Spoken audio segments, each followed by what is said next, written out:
बघा, हे 5th unit आहे. 5th unit 2 port network. Okay, तर याच्यामध्ये आपण काय काय पाहणार आहे बघा.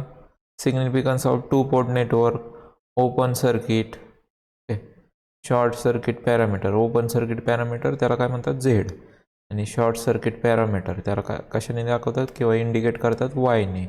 नंतर ट्रान्समिशन, ABCD पॅरामीटर. ओके, नंतर टी अँड पाय रिप्रेझेंटेशन ऑफ सर्किट. नंतर काय बघा, reciprocal and symmetrical 2 port networks. Okay, हे आपण पाहणार आहे. आता याच्यामध्ये 2 पोर्ट नेटवर्क म्हणजे काय बघा. 2 पोर्ट नेटवर्क आता हा एक इलेक्ट्रिकल नेटवर्क आहे किंवा काय म्हणतोय आपण, डिव्हाइस आहेत. त्याला काय आहेत, 2 पेअर्स ऑफ टर्मिनल, 2 टर्मिनलच्या पेअर्स आहेत for connecting with external circuit. आणि ह्याच्यामध्ये काय असतात, 4 टर्मिनल असतात टोटल. ओके, 2 इनपुटला आणि 2 काय असतात, आउटपुटसाठी. ओके, ह्याच्यामध्ये टोटल 4 टर्मिनल असतात. हे दाखवले बघा इथे example 2 port network. Input port एक दाखवले आणि आउटपुट पोर्ट एक दाखवले. इथून काय इनपुट दिलं आहे, V1. ओके, नंतर हा करंट दाखवला आहे. ओके, आणि इथं V2 हे काय दाखवलं आहे, आउटपुट पोर्ट दाखवले, आणि इथून फ्लो होणारा करंट दाखवला. असं हे 2 पोर्ट नेटवर्क आहे. म्हणजे इथं मध्ये काही नेटवर्क असेल, जर असे टर्मिनल असतील तर त्याला काय म्हणणार आपण, 2 पोर्ट नेटवर्क म्हणणार. म्हणजे 4 टर्मिनल, त्याच्यामधले 2 आपण इनपुटसाठी वापरतोय, 2 आउटपुटसाठी वापरतोय. असे जर टर्मिनल त्याला असतील तर ते काय झालं, 2 पोर्ट नेटवर्क झालं. ओके, नेक्स्ट बघा डेफिनेशन याची. त्याच्यामध्ये पोर्ट म्हणजे काय, pair of terminal is called as port if current applied to the 2 terminal satisfy the essential requirement called port condition. म्हणजे काय, 2 टर्मिनलची जोडी असेल तर त्याला आपण पोर्ट म्हणू शकतो जर तिथला करंट, त्या 2 टर्मिनलमधला करंट कुठली कंडिशन, पोर्ट कंडिशन सॅटिस्फाय करत असेल तर. आता पोर्ट कंडिशन काय आहे ते बघा. The current entering in to 1 terminal must be exactly equal to current coming out of the other terminal. आता इथं दाखवलं आहे बघा, करंट I1 हा काय करतोय, इंटर करतोय, आणि तेवढाच करंट बाहेर येताना दाखवला आहे I2. इथं पण दाखवलं आहे करंट I2 इंटर करतोय, बाहेर येणारा करंट पण I2 तेवढाच आहे. म्हणजे दोन्हीला नाव सेम दिलं आहे, म्हणजे ते काय आहे, सेम आहे, क्वांटिटी सेम आहे. जर हे वेगवेगळं असतं तर इथं I2 नाव दिलं नसतं. इथं ज्या अर्थी I2 दिलं आहे आणि इथं पण काय लिहिलं आहे, I2 लिहिलं आहे, म्हणजे ह्याच्या दोन्हीच्या व्हॅल्यू काय आहेत, सेम आहे. तसंच इथं पण I1 लिहिलं आहे आणि इथं पण I1. म्हणजे इथून आत जाणारा करंट आणि हा बाहेर येणारा करंट, दोन्हीला काय म्हणलं आपण, करंट I1 म्हणलं आहे. म्हणजेच हे दोन्ही करंट काय आहेत, सेम आहेत. असं जर असेल तर त्याला काय म्हणतो आपण, पोर्ट म्हणतोय. पोर्टची तीच कंडिशन आहे की काय पाहिजे, तिथं आत जाणारा आणि बाहेर येणारा करंट काय पाहिजे, सेम पाहिजे. ओके, त्याच्यामध्ये काय काय असतात बघा, इनपुट पोर्ट आणि आउटपुट पोर्ट असतात.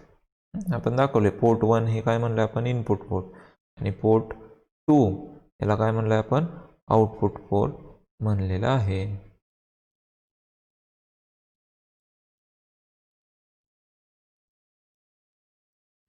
आता याच्यामध्ये त्याचं 2 पोर्ट नेटवर्क जे आहे ते आपण मॅट्रिक्समध्ये पण रिप्रेझेंट करू शकतो. इथं काय केलं आहे, कन्सिडर करतात 2 port network as a black box and its properties are specified by matrix number. Matrix नंबरने आपण ते स्पेसिफाय करू शकतो. 2x2चा स्क्वेअर मॅट्रिक्स आपण वापरू शकतो. ओके, त्याच्यामध्ये कॉम्प्लेक्स नंबर असू शकतात.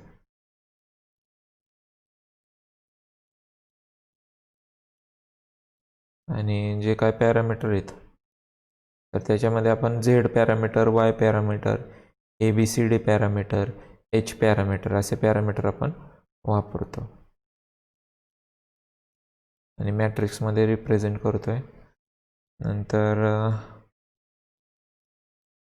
वेगवेगळे व्हेरिएबल्स आहेत बघा ह्याच्यामध्ये. तर V1 V2 म्हणजे काय, आपण जे व्होल्टेज दिलं आहे ते इनपुट व्होल्टेज V1ने दाखवलं आहे, आउटपुट व्होल्टेज V2ने दाखवलं आहे, इनपुट करंट I1ने दाखवला आहे, आउटपुट करंट I2ने दाखवला आहे. म्हणजे व्होल्टेज आणि करंट दाखवले आपण पोर्ट 1 आणि पोर्ट 2च्या ॲक्रॉस किंवा विथ रिस्पेक्ट टू पोर्ट 1 आणि पोर्ट 2. हां, आवाज खूप स्लो येतोय. बरं बघा, तर पोर्ट 1 आणि पोर्ट 2च्या ॲक्रॉस आपण इथं दाखवलेलं आहे. तर ह्याच्यामध्ये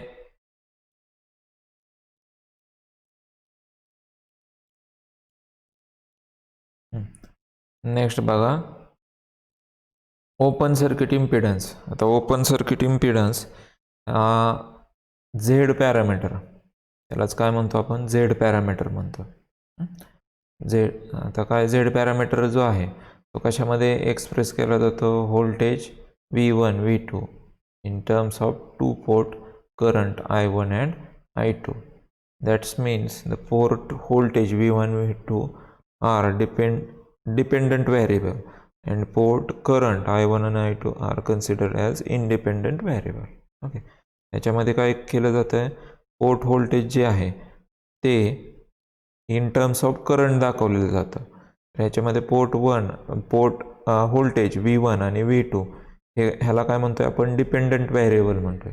आणि करंट जे आहेत, करंट I1 आणि I2 ह्याला काय म्हणतोय आपण, इंडिपेंडंट व्हेरिएबल म्हणतोय. आता इथे दाखवलंय बघा, आपण काय घेतोय, V1 किंवा V2चं जे काही इक्वेशन घेणार आहे त्यासाठी आपण काय घेणार आहे, function of I1 and I2 घेणार आहे. ओके, ह्याच्यामध्ये झेड पॅरामीटरचे हे काय आहेत, ते बेसिक इक्वेशन्स आहेत बघा. झेड पॅरामीटरमध्ये आपण काय दाखवतोय, V1 is equal to indicate करतो. Okay, V1 is equal to काय लिहिलं आहे बघा, Z11 into I1 plus Z12 into I2. तसंच V2साठी, V2 जो आहे तो कसा दाखवतात, Z21 into I1 plus Z22 into I2. Okay, आता ह्याच्यामध्ये जे आहे ते Z11 Z12 Z21 21 आणि Z22 हे काय म्हणतो आपण, ओपन सर्किट किंवा झेड पॅरामीटर आहेत हे. ओके, आणि हेच आपण मॅट्रिक्स फॉर्ममध्ये जर दाखवलं हे इक्वेशन, तर मॅट्रिक्स फॉर्ममध्ये बघा कसं दाखवलं आहे, V1 divided by V1 and V2 divided bye नाही आहे, मॅट्रिक्स आहे ह्या दोन्हीचा फक्त, V1 V2 is equal to Z11 नंतर Z12 Z21 आणि Z22 ह्याचा मॅट्रिक्स आहे 2x2चा. आणि त्याला परत काय केलं आपण, दुसरा करंटचा जो काय मॅट्रिक्स आहे त्याने मल्टिप्लाय करेल. आता करंट आपल्याकडं दोनच करंट आहे, I1 I2. ओके, आणि हेच शॉर्टमध्ये कसं दाखवू शकतो आपण, V is equal to Z into I असं आपण इंडिकेट करू शकतो. आता ह्याच्यामध्ये झेड हे जे काय आहेत, Z11 Z21 ह्याच्यासाठी आपल्याला एक्सप्रेशन काढायची असतात की त्याची व्हॅल्यू काय आहे, जे आपण पॅरामीटर घेतले त्याची व्हॅल्यू काय. तर त्यासाठी कंडिशन दिलेत बघा. पहिला आपण काय करतोय, output port is open circuited. म्हणजे काय केले आपण, हे जी काय आउटपुट पोर्ट आहे ती ओपन केले. इनपुटला आपण व्होल्टेज दिलेलं आहे V1, आउटपुटला आता काय झालं, आपण ओपन केलं म्हणजे इथं कुठला लोड हे जोडलेलं नाही. आता आउटपुटचं जर ओपन केलं असेल तर इथून फ्लो होणारा करंट काय होऊन जाणार आहे, 0 होऊन जाणार आहे. इथून फ्लो होणारा करंट 0. इथं व्होल्टेज मोजलं तर मे बी आपल्याला व्होल्टेज काहीतरी मिळू शकतं, पण करंट इथला फ्लो होणार नाही कारण करंटला काय नाही आहे, पाथच नाही आहे. ओके, म्हणून करंट काय होऊन जाईल, इथला 0 होऊन जाईल. मग आपण जे वर इक्वेशन पाहिले V1, तर V1चं इक्वेशन बघा आपण काय पाहिलेलं, वरती इक्वेशन आहे V1 इज इक्वल टू काय होतं, Z11 I1 plus Z12 I2. आता ह्याच्यामधला करंट I2 हा काय झाला, आपण म्हणतोय 0 झाला. आता हा जर 0 झाला असेल, हा Z12 मल्टिप्लाय झाला असेल, तर ही क्वांटिटी काय होऊन जाणार, 0 होऊन जाणार. मग राहणार काय, फक्त एवढंच राहणार, V1 Z11 इंटू I1. मग तेच दाखवलं आहे बघा इथं खाली. काय दाखवलं आहे? V1 Z11 into I1. Okay, किंवा Z11 म्हणू शकता तुम्ही. ओके, मग हा Z11 इज इक्वल टू म्हणजेच काय येणार आहे? V1 डिवायडेड बाय I1 असणार आहे. पण ही कंडिशन कधी ट्रू होणार? म्हणजे हे इक्वेशन कधी असणार आहे? ज्यावेळेस करंट I2 झिरो असेल त्यावेळेस फक्त. ओके, ज्यावेळेस करंट I2 झिरो असेल त्यावेळेस. ओके, हे आपल्याला याच्यामधलं रिलेशन मिळालं व्होल्टेज आणि करंटमधलं.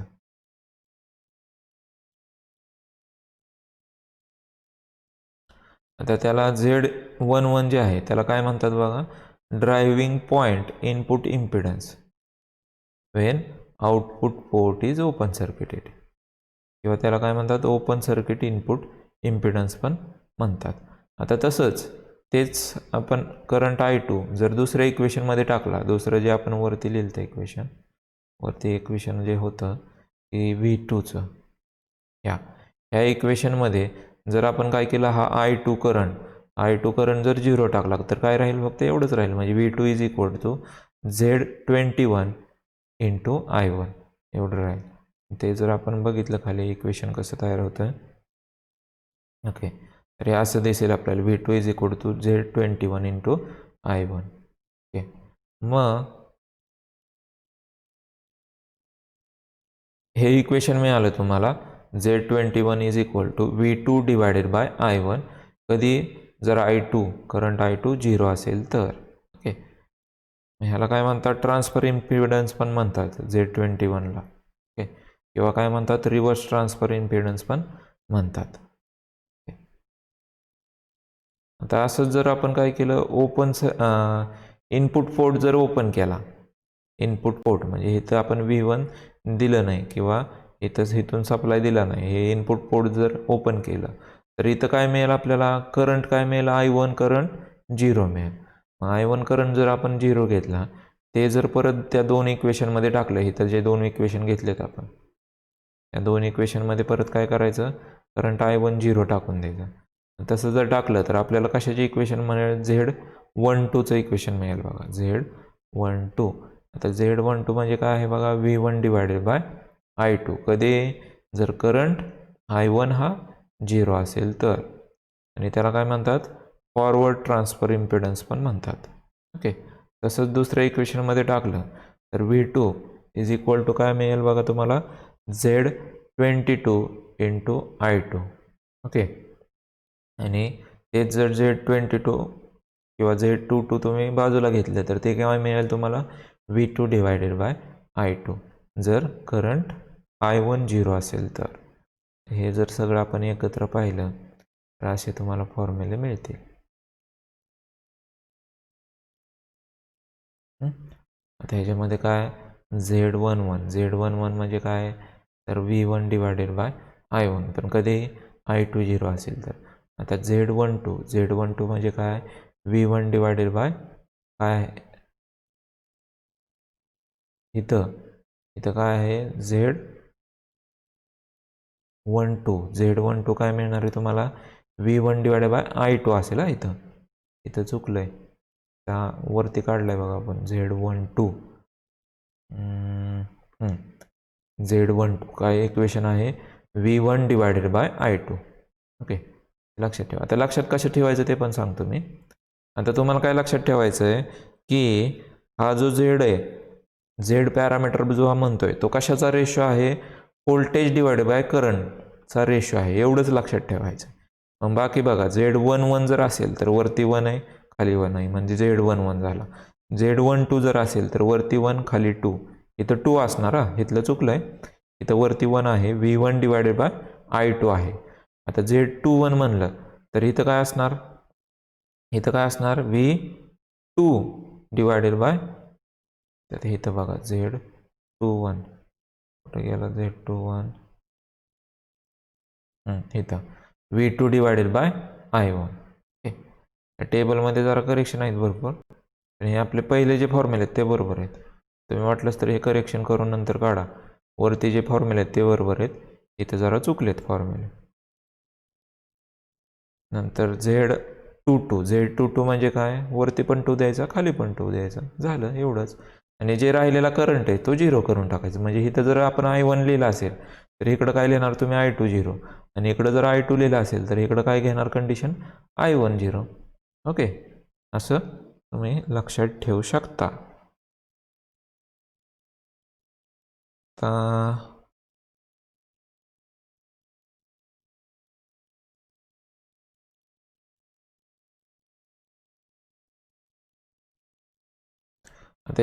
ह्याला ओपन सर्किट पॅरामीटर का म्हणतात बघा, किंवा ओपन सर्किट इम्पिडन्स पॅरामीटर का म्हणतात.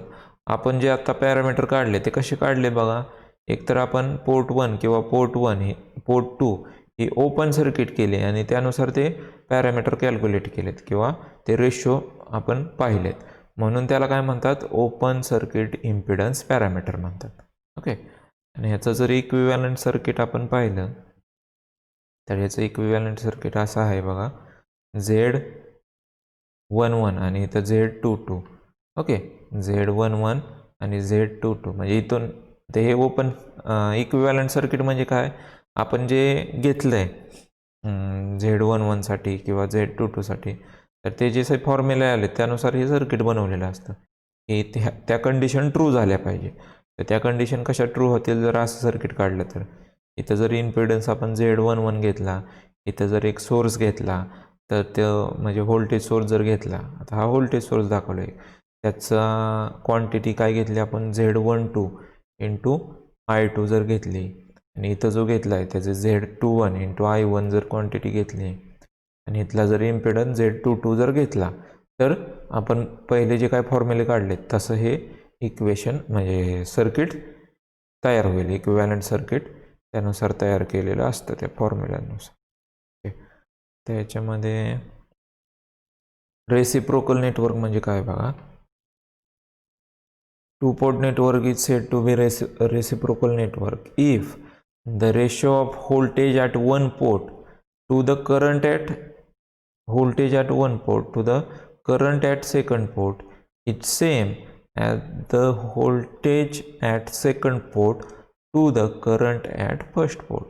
म्हणजे काय म्हणलं बघा, एका पोर्टचं व्होल्टेज डिवायडेड बाय दुसऱ्या पोर्टचा करंट, किंवा एका पोर्टचा पहिल्या पोर्टचा करंट डिवायडेड बाय दुसऱ्या पोर्टचा व्होल्टेज, हे दोन रेशो जर सेम असतील तर ते नेटवर्क म्हणजे रेसिप्रोकल नेटवर्क म्हणतात त्याला. बघा काय म्हणलं आपण, reciprocal network if the ratio at one port ratio of voltage at one port to the current at second port. Okay, voltage at one port to the current at second port is same as the ratio of voltage at second port to the current at the first port. Okay, असं जर असेल तर त्याला काय म्हणतोय आपण, reciprocal network म्हणतो. मग ही कंडिशन आली, ही कंडिशन जर ट्रू होत असेल म्हणजे V1 divide by I2 is equal to V2 divided bye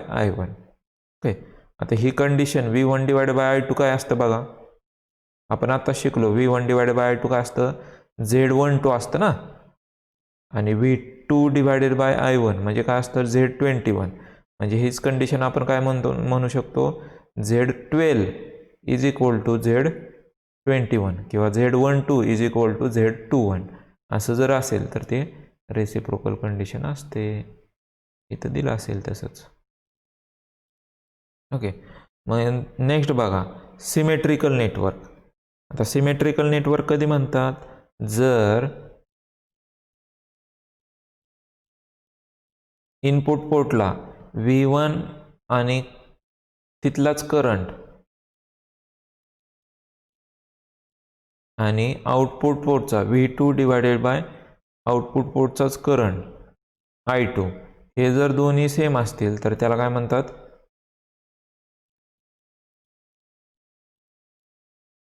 symmetrical network म्हणतात. ओके, सिमेट्रिकल नेटवर्क त्याला म्हणतात. आता ह्याच्यामध्ये V1 डिवाइड बाय I1 म्हणजे काय बघा, आपण आता शिकलो ना, Z काय आहे ते 1 आहे आणि V2 डिवायडेड बाय I2 इथंच आहे बघा Z22 आहे. ओके, म्हणजे ते दोन जर सेम असतील तर आपण काय म्हणू शकतो, ते नेटवर्क आहे सिमेट्रिकल नेटवर्क आहे.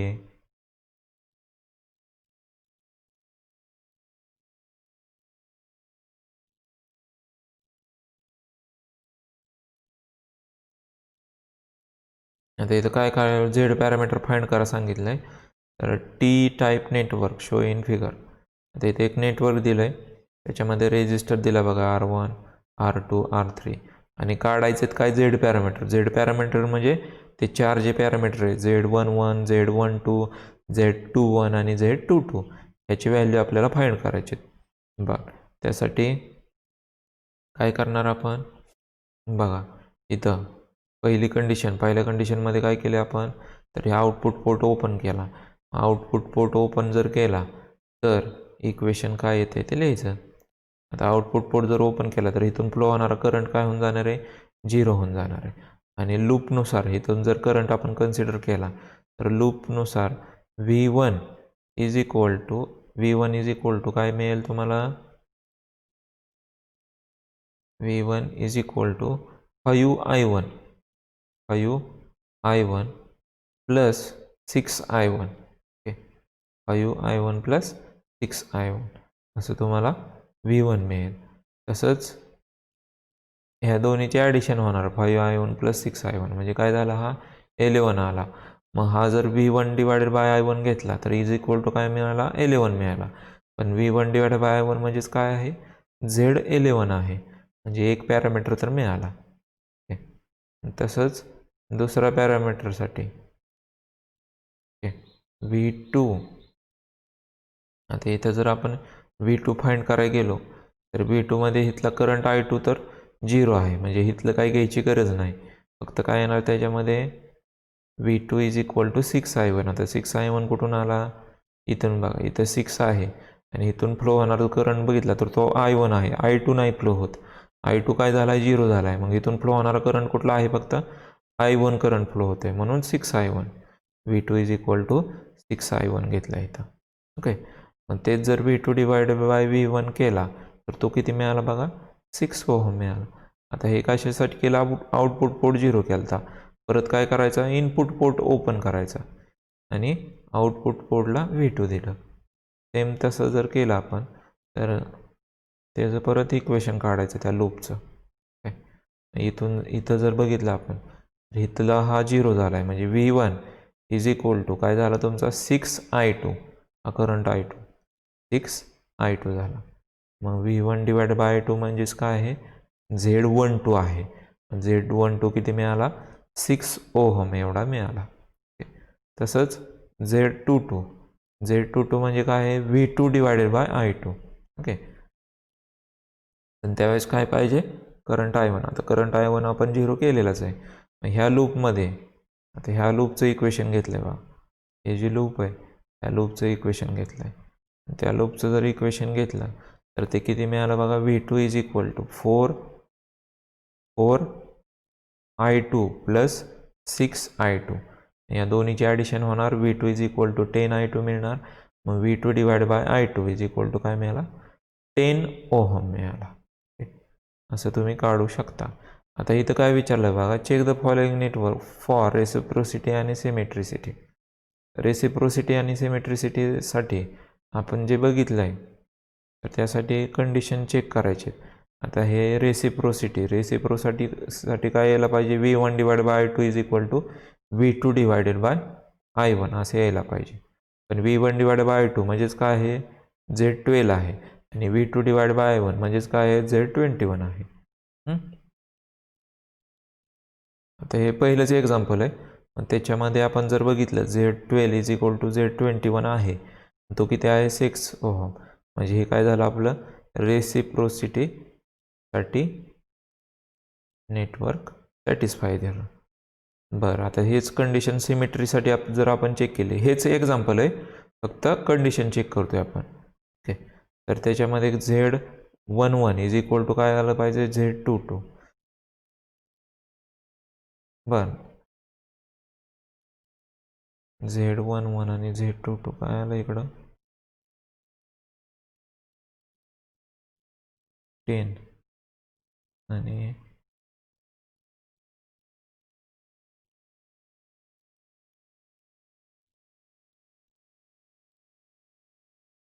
Z11 काय आलं बरं 11 Z22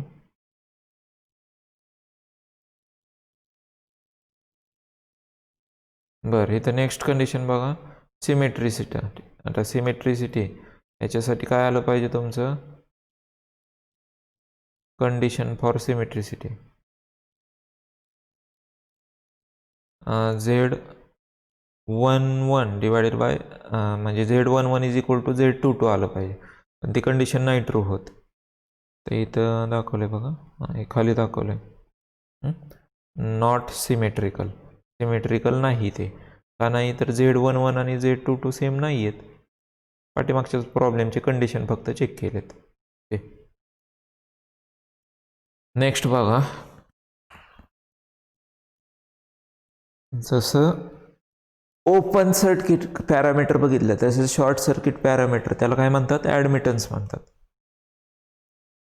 short circuit parameter ॲडमिटन्स parameter आणि इंडिकेट कशाने करतात तर वायने, कॅपिटल वायने त्याला इंडिकेट करतात. आता पहिले जसे आपण प्रोसिजर केली तसंच प्रोसिजर असते सेम, फक्त इथं तिकडं आपण काय करत होतो सर्किट बघा ओपन करत होतो. तिकडं सर्किट आपण काय करत होतो ओपन करत होतो आणि तिकडं जर बघितलं आपण तर आपले काय होते V1 आणि V2 is equal to function of I1 I2 होते. पण इकडं उलटं असतं, current I1 I2 is function of V1 V2 असतं. ओके, म्हणजे V1 आणि V2 काय झाले, हा करंट I1 आणि I2 डिपेंडंट झाले आणि V1 आणि V2 इंडिपेंडंट पॅरामीटर झाले याच्यामध्ये. आता वाय पॅरामीटर बघतोय आपण, झेड पॅरामीटर संपलं, आता काय बघतोय आपण वाय पॅरामीटर. बरं, मग त्याचं एक्सप्रेशन जर काढायचं असेल तर बघा इथं त्याचं एक्सप्रेशन दिलं आहे, current I1 is equal to काय असतो Y11 into V1 plus Y12 into V2 आणि current I2 is equal to काय असतो Y21 into V1 plus Y22 into V2. Okay, तिकडं कसं होतं बघा V1 is equal to Z11 into काय मिळत होतं तुम्हाला I1 आणि Z12 इंटू I2 असं होतं. ओके, तसंच सेम फक्त जिथं करंट आहे तिथं व्होल्टेज घेतलं, जिथं व्होल्टेज आहे तिथं करंट घेतला, जिथं झेड होतं तिथं वाय घेतला आहे, एवढं चेंज केलं आहे.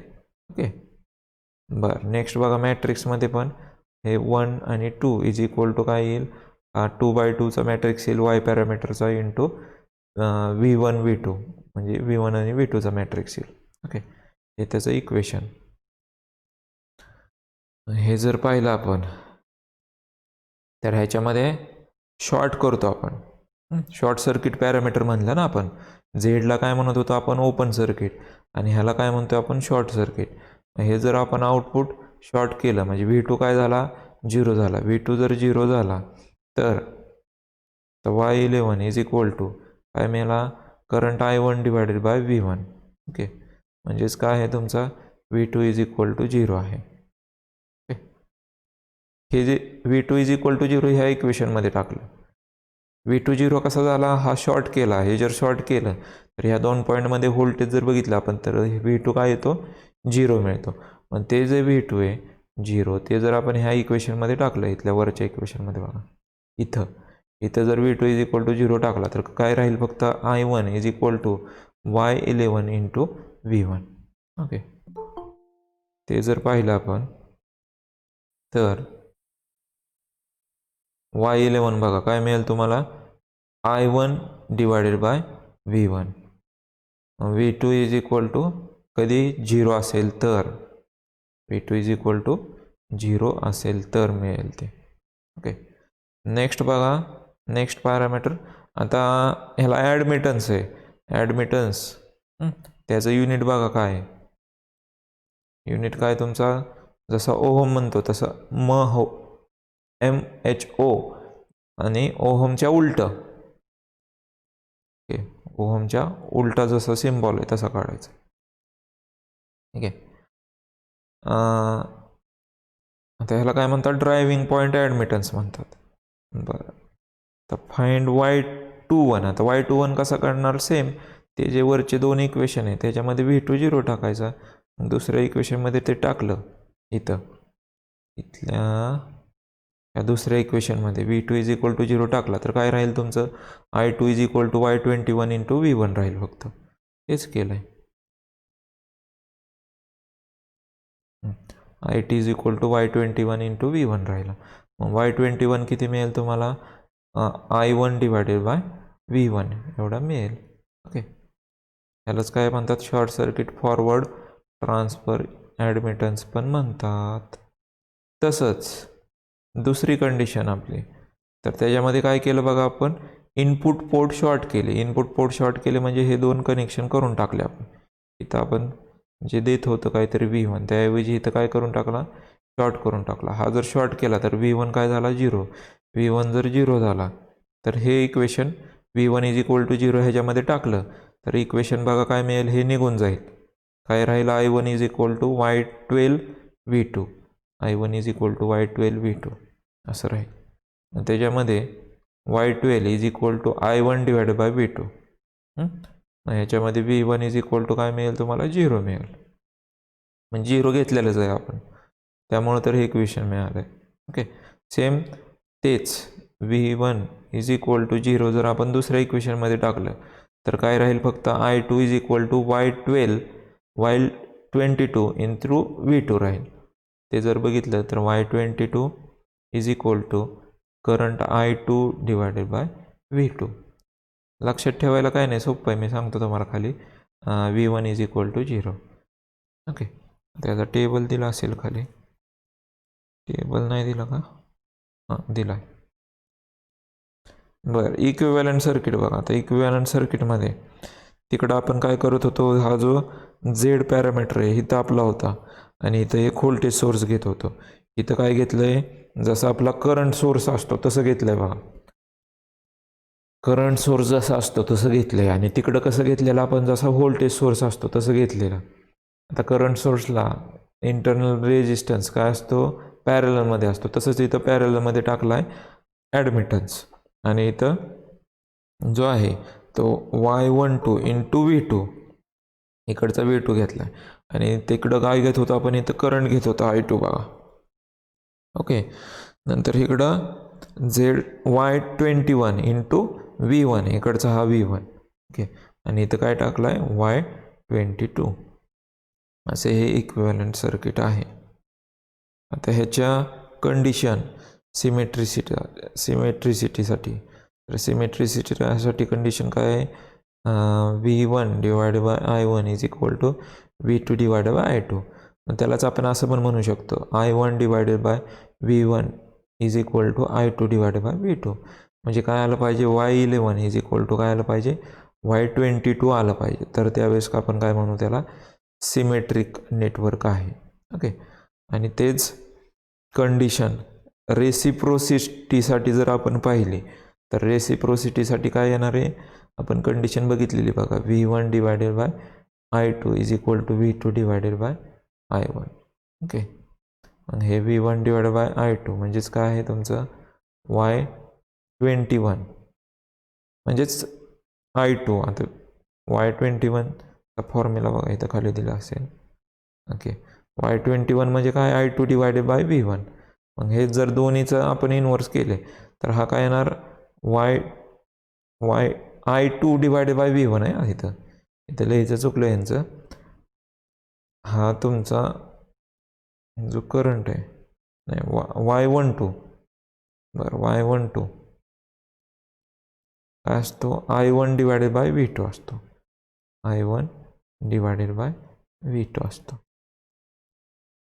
म्हणजे हा Y12 म्हणू शकतो. ह्याच्या इन्व्हर्स केला तर दोन्ही बाजू आपण इन्व्हर्स करू शकतो. हा इकडं नेला की काय होणार, 1 डिवायडेड बाय 2 होणार. म्हणजे हा इकडं जर नेला तर तो काय येणार, I1 डिवायडेड बाय V2 होणार. आणि हा इकडं जर नेला तर तो काय होणार, I2 डिवायडेड बाय V1 होणार. मग तसं जर मिळाला I1 डिवायडेड बाय V2 म्हणजे तो काय झाला, Y12 झाला. आणि I2 डिवायडेड बाय V1 म्हणजे तो काय होणार, Y21 होणार. ओके, हे लक्षात ठेवा.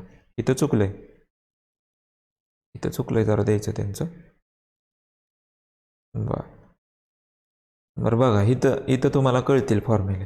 आता ह्याच्यामध्ये ॲडमिटन्समध्ये तुम्हाला काय लक्षात ठेवायचं आहे, तर ॲडमिटन्स म्हणजे काय असतो, करंट डिवायडेड बाय व्होल्टेज असतं, एवढंच लक्षात ठेवायचं तुम्हाला, बाकी काही नाही. ॲडमिटन्स म्हणजे काय आहे, करंट डिवायडेड बाय व्होल्टेज. आता y11 कसं लिहिणार तुम्ही, करंट डिवाइड बाय व्होल्टेज लिहिणार आणि 1 म्हणून वर 1 लिहिणार, खाली 1 लिहिणार. ओके. आणि हे व्होल्टेज जे इथं नाही आहे ते इकडं काय घ्यायचं, 0 घ्यायचं. आणि MHO हात काय त्याचा युनिट झालं. सेम इथं बघा Y22. आता Y22 म्हणजे काय घेतलं आहे, current I divided by voltage, आणि इथं 2 लिहून टाकायचं. आणि इथं जे व्होल्टेज आहे ते, इथं जे व्होल्टेज नाही आहे ते इकडं 0 घेऊन टाकायचं. जसं आपण तिकडं इम्पिडन्समध्ये इथं करंट होता आणि जो इथं करंट नव्हता तो आपण इकडं 0 घेत होतो, असं लक्षात ठेवा.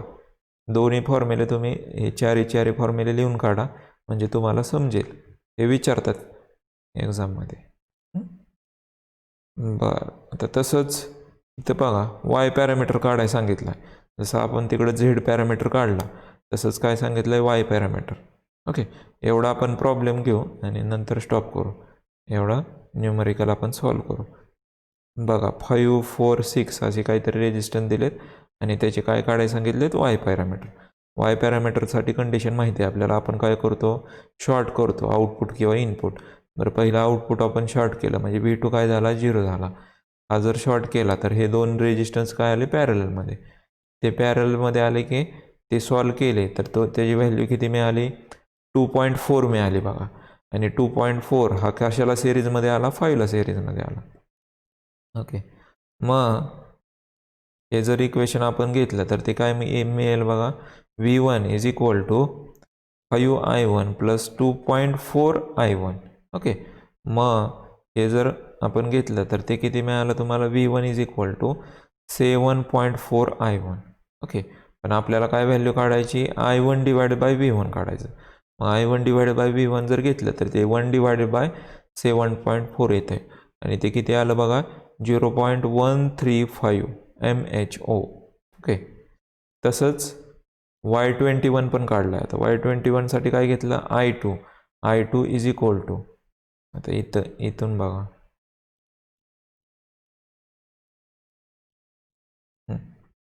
आता हा करंट काढायचा, हा I2 इज इक्वल टू, आता हे जर आपण पाहिलं तर इथून करंट कुठला फ्लो होतोय, इथून करंट I1 फ्लो होतोय. ओके. करंट कुठला फ्लो होतोय, I1 फ्लो होतोय आणि इकडचा करंट I2 फ्लो होतोय. आता हे जर पाहिलं आपण दुसऱ्या लूपमध्ये, ओके, तर इथला करंट डिव्हिजन रूल जर आपण अप्लाय केला, इथं काय झालं आहे, करंट डिव्हिजन रूल जर अप्लाय केला, आपल्याला करंट कुठला काढायचा आहे, इथला. आपल्याला माहीत आहे कुठला करंट, इथला. करंट डिव्हिजन रूल जर अप्लाय केला तर काय येतं, इकडच्या रेजिस्टरचा करंट काढायचा तर घेताना आपण कुठला घेतो, हा रेजिस्टन्स घेतो, दुसरा घेतो. म्हणजे 6 डिवायडेड बाय 4 + 6 येणार आणि मल्टिप्लाय बाय करंट I1 घेणार. तेच केलं इथं, करंट डिव्हिजन रूल अप्लाय करून हे घेतलं आहे. ते जर सॉल्व केलं तर काय मिळेल तुम्हाला, I2 is equal to 0.6 I1. Okay. पण इथं काय दिलं आहे बघा, I1 इज इक्वल टू काय आहे, Y11 into V1. Okay. Y11 into V1 आहे. ते जर सॉल्व केलं तर काय मिळेल तुम्हाला, I2 is equal to 0.6 into 0.135 V1. त्याच्यावरून काय काढला, Y21 काढला. ओके. Y21 काढला. सेम हीच प्रोसिजर कशासाठी रिपीट करायची, इनपुट शॉर्ट करायचं, इनपुट शॉर्ट करायचं आणि परत तीच प्रोसिजर रिपीट करायची. आणि त्या प्रोसिजरने तुम्हाला काय काय मिळालं बघा, Y12 आणि Y22 आणि Y12 हे दोन मिळतील. तीच प्रोसिजर आहे. एकदा तुम्ही बघा, आता पहिली जी आपण प्रोसिजर बघितली सेम तीच प्रोसिजर आहे, असं ते सॉल्व केलेलं आहे. स्वतः सॉल्व करून बघा हे एकदा. नेक्स्ट जे आहे ट्रान्समिशन पॅरामीटर म्हणजेच ABCD पॅरामीटर, ते आपण काय करणार आहे, नेक्स्ट लेक्चरमध्ये पाहणार आहोत.